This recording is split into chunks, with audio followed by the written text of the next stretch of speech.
Olá a todos, voltamos. Vamos para a correção da nossa atividade em sala. E as contribuições, já estão encaminhando? Está tendo muitas contribuições, professora Andréia? Agora nós temos, até agora no momento, uma contribuição da questão 2, de Costa Marques. Ah, só uma, vamos gente, manda mais contribuições para a gente poder verificar como o conteúdo está sendo transmitido, as dúvidas, vamos interagir mais. Vamos à nossa primeira atividade. Questão número 1. Como o cidadão pode requerer de forma efetiva seu direito ao acesso à educação e qual o órgão responsável por fiscalizar este direito? Chegou mais alguma contribuição, professora? Não, no momento até agora não. Então vamos à nossa resposta. Nós trabalhamos muito bem na aula passada a função, né, e o direito de como a educação é nos fornecida e garantida. Né, professora Andréia? Os dispositivos legais que nós citamos, tanto a Constituição, a LDB, o Estatuto da Criança e do Adolescente.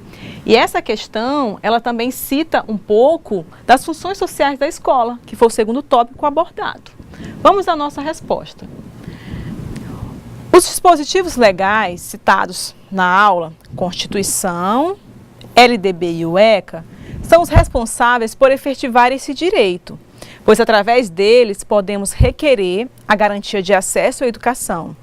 Caso nos seja negado esse acesso, o órgão que é responsável e que vai garantir esta fiscalização, o Ministério Público, como eu citei anteriormente, a professora Andréia também, que ele é responsável por proteger tanto os nossos direitos individuais e coletivos, né, os interesses da sociedade. Essa questão, nós gostaríamos que vocês encaminhem as suas contribuições para a gente poder verificar como, se as pessoas no ambiente escolar que vocês trabalham, se eles têm a consciência desse direito, né, professora Andréia? É só salientar que antes da gente recorrer ao Ministério Público, nós primeiramente vamos nos dirigir às coordenadorias regionais de ensino, que são as CREs, né, solicitando a vaga. Nós, não conseguindo com as CREs, a gente tem a Secretaria de Educação. Então, antes da gente recorrer ao Ministério Público, que é a última instância, a gente tem, claro, que primeiro recorrer à Secretaria de Educação, né, porque às vezes a escola não tem realmente disponível a vaga, não tem estrutura, não tem espaço para receber aquele aluno, mas as CREs, elas sabem encaminhar, tem como encaminhar para outras escolas, né, outras escolas que têm como atender aquele aluno. Então, antes de nos dirigir ao Ministério Público, a gente tem as CREs. Bom lembrado, professora Andréia, porque ir até o Ministério Público é a última instância que tanto o pai ou a mãe deve procurar. Esgotou todas as possibilidades das demais instâncias, como a professora salientou muito bem, aí sim que você vai buscar o Ministério Público. Caso contrário, verifique na sua escola, procure a Secretaria de Educação do seu estado e verifique por que não está tendo essa demanda de vaga, o que está acontecendo. Caso vocês não tenham atendido esse direito, aí sim vocês irão recorrer ao Ministério Público. Professora Andréia, temos alguma contribuição? Da questão 1 não, somente da questão 2. Então, assim, para finalizar a questão 1, respondendo, como o cidadão pode requerer esse direito? Através dos dispositivos legais que citamos, Constituição Federal, Lei de Diretrizes e Bases da Educação e o Estatuto da Criança e do Adolescente. E qual seria o órgão responsável por fiscalizar esse direito? Como a professora Andréia citou, esse direito deve ser buscado junto à escola, aos demais órgãos do Estado e, posteriormente, se não for atendida essa demanda, ao Ministério Público. Vamos à nossa segunda questão. Contextualize as 3 posturas citadas sobre a função social da escola e defina a ordem de prioridade, cada uma, de acordo com a sua opinião. Essa questão é muito importante, porque agora nós vamos saber como é que está acontecendo na sua escola, como essas funções. Salientar, em Ouro Preto, a tutora Osimar, ela mandou a resposta da questão 1, Ótimo. Dizendo toda a turma. Entendemos que outros órgãos públicos devem participar do rastreamento da sociedade ao acesso escolar. Exemplo disso é a Secretaria de Ação Social, né, do município, que com a ajuda dos agentes de saúde, né, possui informações sobre as famílias do município. Desta forma, teremos uma solicitação aos órgãos competentes.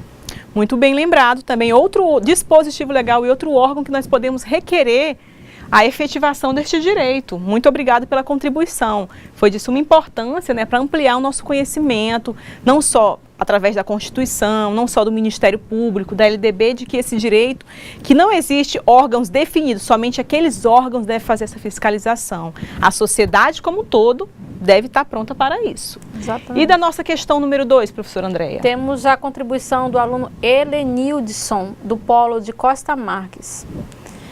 As 3 posturas são política, pedagógica e econômica. Acredito que a escola deve priorizar a função técnica na transmissão dos conhecimentos como seu objetivo. Depois, a função política visando a formação da cidadania. Com esses 2 conceitos, com certeza a formação econômica estará inserida em sua formação para o mercado de trabalho.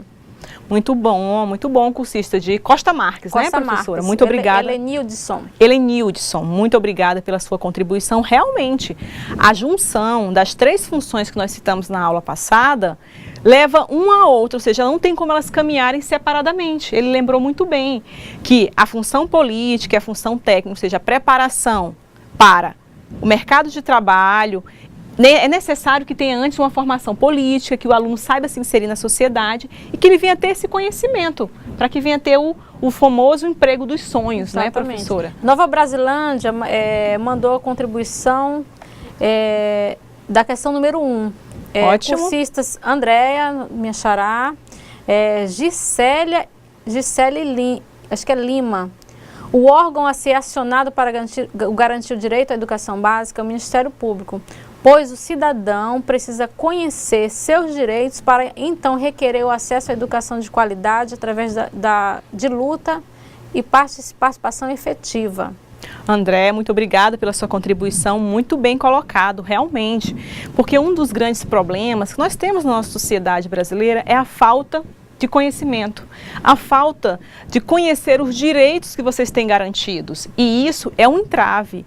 Infelizmente, alguns direitos nos são negados em função de nós não conhecermos que ele existe e tem órgãos que são responsáveis por fiscalizar o efetivo exercício dele. E lembrando que muitas vezes aquela criança que não teve seu direito garantido, que é o acesso à escola, na educação básica, e se ela for menor de 14 anos, e a mãe corre o risco de ser acionada pelo conselho tutelar, né? Porque como é obrigatório a criança menor de 14 anos estar na escola, então a mãe até corre o risco de ser prejudicada, né? De responder processo.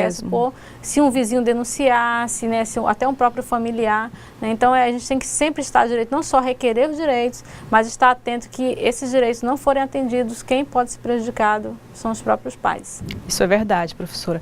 E tem muitos pais que eles, assim, pela falta de conhecimento, eles falam, eu quero que meus filhos estudem. Fui até a escola, não tem vaga. Pronto, eles não sabem as penalidades que vão ser responsabilizados, não sabem o prejuízo que estão causando, são os famosos leigos a respeito das leis constitucionais e das leis sobre a educação. Então, eles não têm esse conhecimento.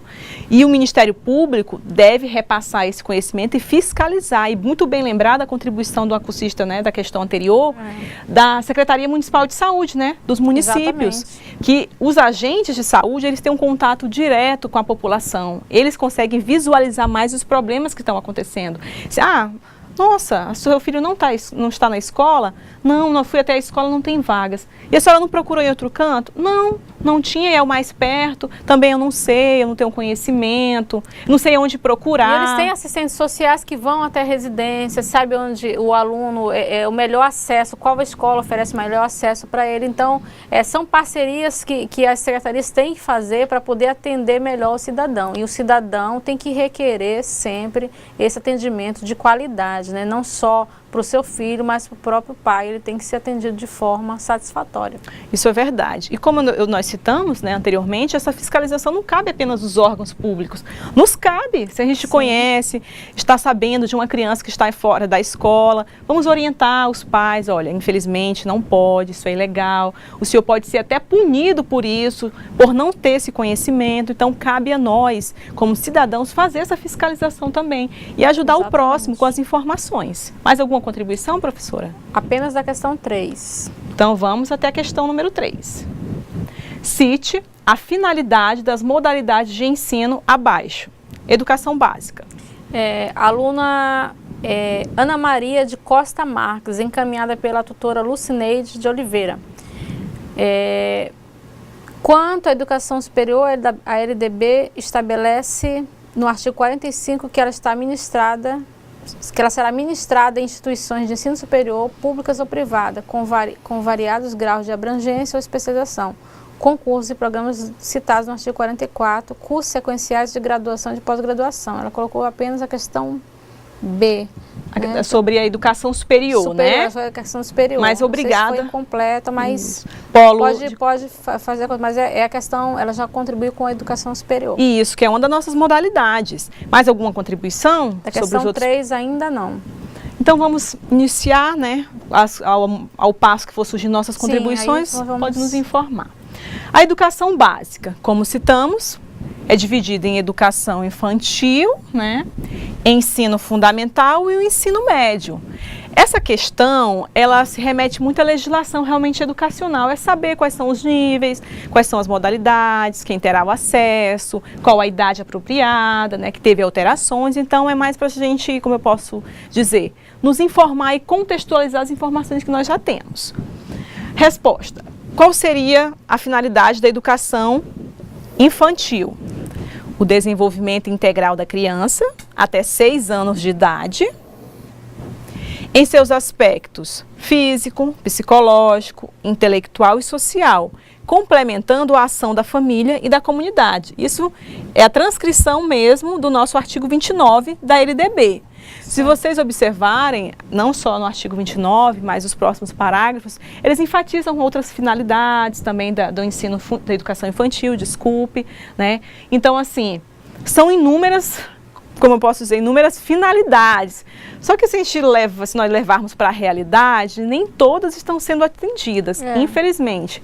Né, professora André? Então, assim... Então, deixa muito a desejar a educação infantil, né? Como eu falei na aula, né?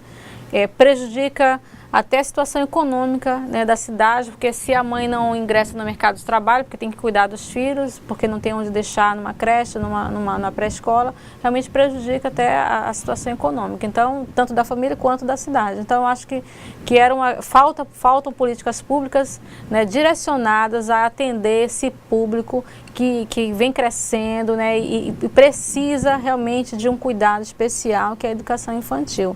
Então, nós como cidadãos temos que cobrar dos prefeitos, né, porque é de atribuição do município, né, oferecer vagas para a educação infantil para a pré-escola. Isso é verdade, professor André, muito bem lembrado. E podemos observar, através das reportagens, inúmeras, como eu posso dizer, reclamações. O município tal tem tantas crianças, mas o número de creches é reduzido, não atende à demanda. Muitas famílias, muitas mães passam dias até nas filas para poder tentar fazer um cadastro. E quando a sorte não coopera, que às vezes as vagas são até sorteadas, Sim. Porque fica difícil estabelecer um critério. A senhora vai ser contemplada com a vaga, porque a senhora tem 3 filhos e não tem um marido, não tem uma outra fonte de recurso. A senhora não será contemplada porque a senhora tem um marido, então tem uma fonte de recurso a mais. Então, assim, fica um pouco complicado estipular os critérios de seleção para quem aquela vaga vai ser definida. Então, um problema, tanto na educação infantil, é a oferta dessas vagas. Nas pré-escolas e nas creches. Exatamente. Que interfere, como eu posso dizer, de forma eficaz no ambiente familiar, no ambiente financeiro, principalmente, porque a mãe não tem como trabalhar se não tem onde deixar seus filhos. Muitas mães sofrem no Brasil inteiro, né? Não só aqui na nossa cidade, em outras do nosso estado, né? As mães sofrem porque deixam com familiares, né? E aquela criança ali está deixando de aprender, né? O que ela poderia estar tendo contato com as letras, com os números, né? Com certas situações de aprendizagem que fica com o familiar, porque o familiar já fica com outras crianças, então fica sempre esse rodízio, né? De crianças dentro da casa de familiares. Infelizmente, que leva a outras coisas, se nós formos elencar, né, assédio, violência, exatamente, tudo isso. Então, assim, é um ponto que deve ser melhorado e muito no nosso Brasil. Vamos para o próximo. Próxima modalidade, tem alguma contribuição do ensino fundamental? Não, não temos. Então, vamos à leitura da nossa resposta. Temos aqui de Ouro Preto, a questão 3. A educação básica tem como finalidade proporcionar conhecimento científico, crítico, agregando as emoções, criatividade, autonomia e criticidade para que os indivíduos exerçam a cidadania. Muito bom. Então, não foi enviado o nome do cursista, né, somente, mas pode enviar mais tarde para a gente poder ler, né, e ele conseguiu resumir, né, a função da educação básica em 2 frases muito bem colocadas. Isso, muito bem elaborado. Muito obrigada. Costa Marques, né, o polo? De Ouro Preto. De Ouro Preto, me desculpe. Muito obrigada pela contribuição. Vamos à nossa resposta no nível ensino fundamental. Qual seria essa habilidade, finalidade que o ensino fundamental tem? A compreensão do ambiente natural e social, do sistema político, da tecnologia, das artes, dos valores em que se fundamenta a sociedade. Muito bem colocado, né, pelo nosso cursista.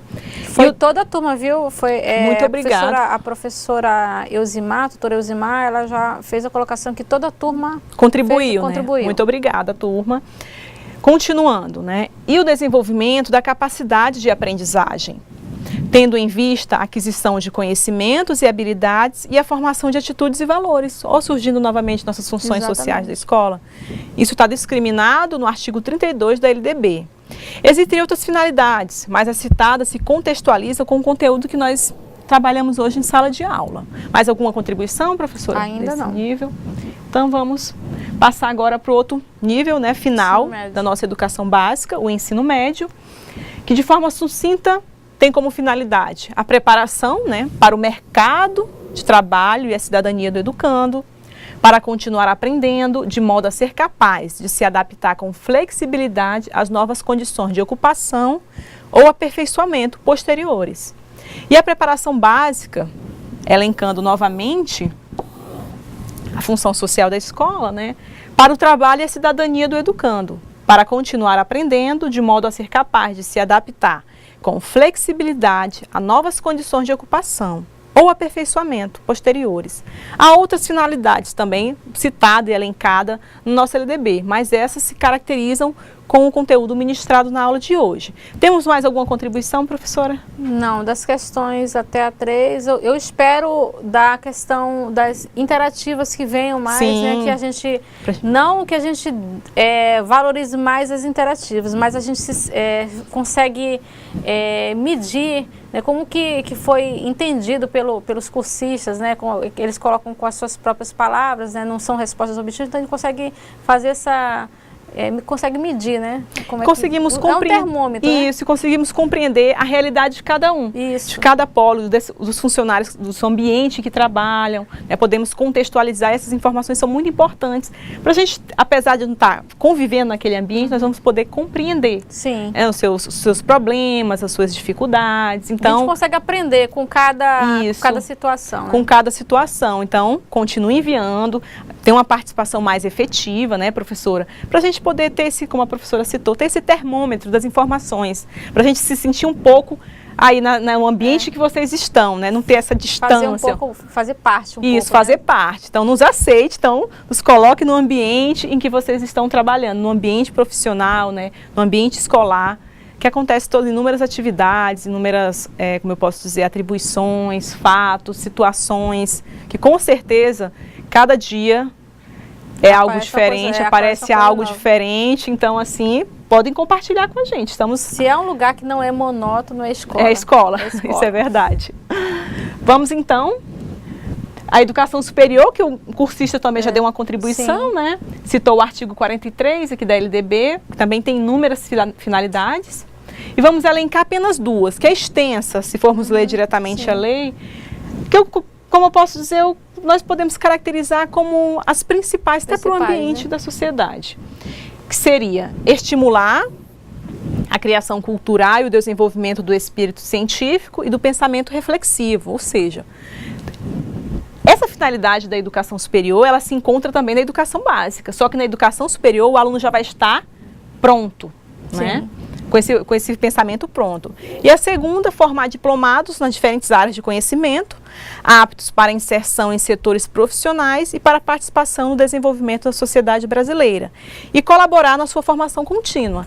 Ou seja, nossos alunos que estão no nível superior, eles têm aquela responsabilidade de fazer com que a nossa sociedade, tanto no âmbito tecnológico, científico e cultural, cresça. Alguma contribuição, professora? Ainda não. Então podemos passar para a nossa quarta? Vamos passar para a quarta e eu acredito que vão surgir aí. Então vamos à nossa quarta questão. Qual a modalidade de ensino oferecida na escola que você trabalha? Em sua opinião, quais as mudanças necessárias para que seja oferecido um ensino de melhor qualidade? Temos alguma contribuição, professora? Não, mas eu vou dar a minha contribuição. Então sim, fique à vontade. Eu trabalho numa escola que tem a educação básica, né, e oferecida de 6º ao 9º em ensino médio. É uma escola muito boa, né, que eu acredito que a principal melhoria para que ela se torne uma escola de qualidade é que acabe com essa falta de professor, que sempre prejudica a rotina da escola. Então a gente tem gestores muito empenhados na qualidade, não só na limpeza da escola, mas na estruturação. Nós temos uma equipe completa, mas infelizmente a falta de professor desmotiva os alunos, né? Você tem uma rotina aí bem atribulada, porque os alunos não querem ficar em sala de aula, né? Então, às vezes, também eu posso dizer que o que prejudica é a falta da participação dos pais. A gente tem traçado estratégia para que isso se minimize, mas acredito que esse ano, ela promete grandes mudanças, porque a gestão que está à frente, ela está realmente comprometida com essa qualidade. Muito obrigada, professora, pela sua experiência. E também no ambiente escolar no qual eu trabalho, o mesmo problema, olha só a semelhança, né? Falta de profissionais, de docentes. O ambiente em que eu trabalho abrange tanto o ensino médio e a graduação. E o problema é o mesmo, não temos docentes suficientes para atender a demanda da sociedade local. Muitos alunos não têm aula de algumas disciplinas básicas, língua portuguesa. E esse ambiente em qual eu trabalho tem os famosos cursos técnicos, né? De duração de 4 anos. Uma principal deficiência são profissionais na área técnica, engenheiros. E isso acontece em função do salário, infelizmente, que não é atrativo, que não é convincente aquele profissional da área de engenharia que paga muito bem, ser um docente e não tem o salário não é atrativo. Então, esse é um dos grandes problemas que nós ainda estamos enfrentando e, infelizmente, eu observo que é um dos gargalos que ainda vai continuar. Então, assim, muitas turmas não conseguem se formar em função da falta de docentes. A Yasmine de Espigão é o seguinte: a escola dela trabalha com educação infantil e ela pede mais salas para atender a demanda, professores e recursos, né? Então, educação infantil, com certeza a demanda é muito grande de alunos, né? Muita procura, né? Mais professores, claro, para atender essa procura e mais recursos, porque a educação infantil tudo é concreto, eles precisam de tocar, eles precisam de ver, eles precisam de cores, eles precisam de materiais. Então a educação infantil é uma educação muito diferenciada, muito especial, você precisa ter todo um cuidado. Então oferece educação infantil, mas realmente para ficar de qualidade precisa de mais professores, mais salas e mais recursos. Isso é Yasmine, obrigado pela contribuição. Obrigada pela contribuição, Yasmine. Realmente, muito bem colocado a sua resposta. O ambiente que você trabalha, educação infantil, é como se, educação infantil, não vamos dar um valor, né? Não é necessário, mas sim, precisa ter um ambiente, uma estrutura boa, bem decorada, para que as crianças se sintam, porque elas passam, às vezes, a maior parte do tempo na escola.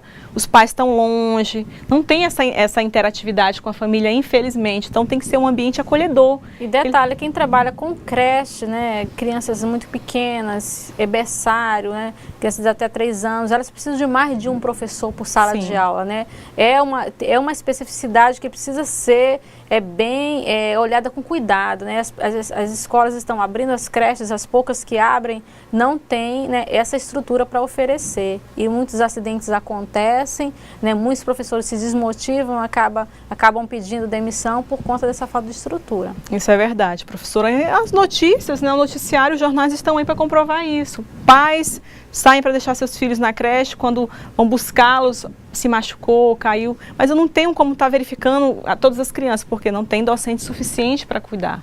né, para fazer essa fiscalização, ter esse tratamento um pouco Exatamente. diferenciado. Temos mais alguma contribuição, professora? Não surgiu nenhuma contribuição.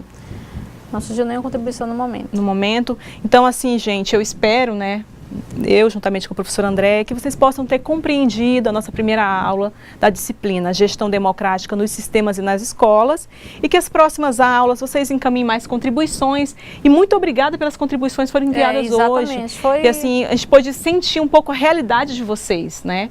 Compartilhamos também as nossas experiências e que o problema da resposta da última questão é a falta do investimento realmente na educação, em todos os níveis. Um não deve ser privilegiado em contrapartida de outros. Todos são necessários e devem ter o mesmo investimento. Não é verdade, professor André? Exatamente. Então, deixo meu abraço para vocês e até a próxima aula. Muito obrigada e até a próxima aula. Vamos contar com a presença de vocês.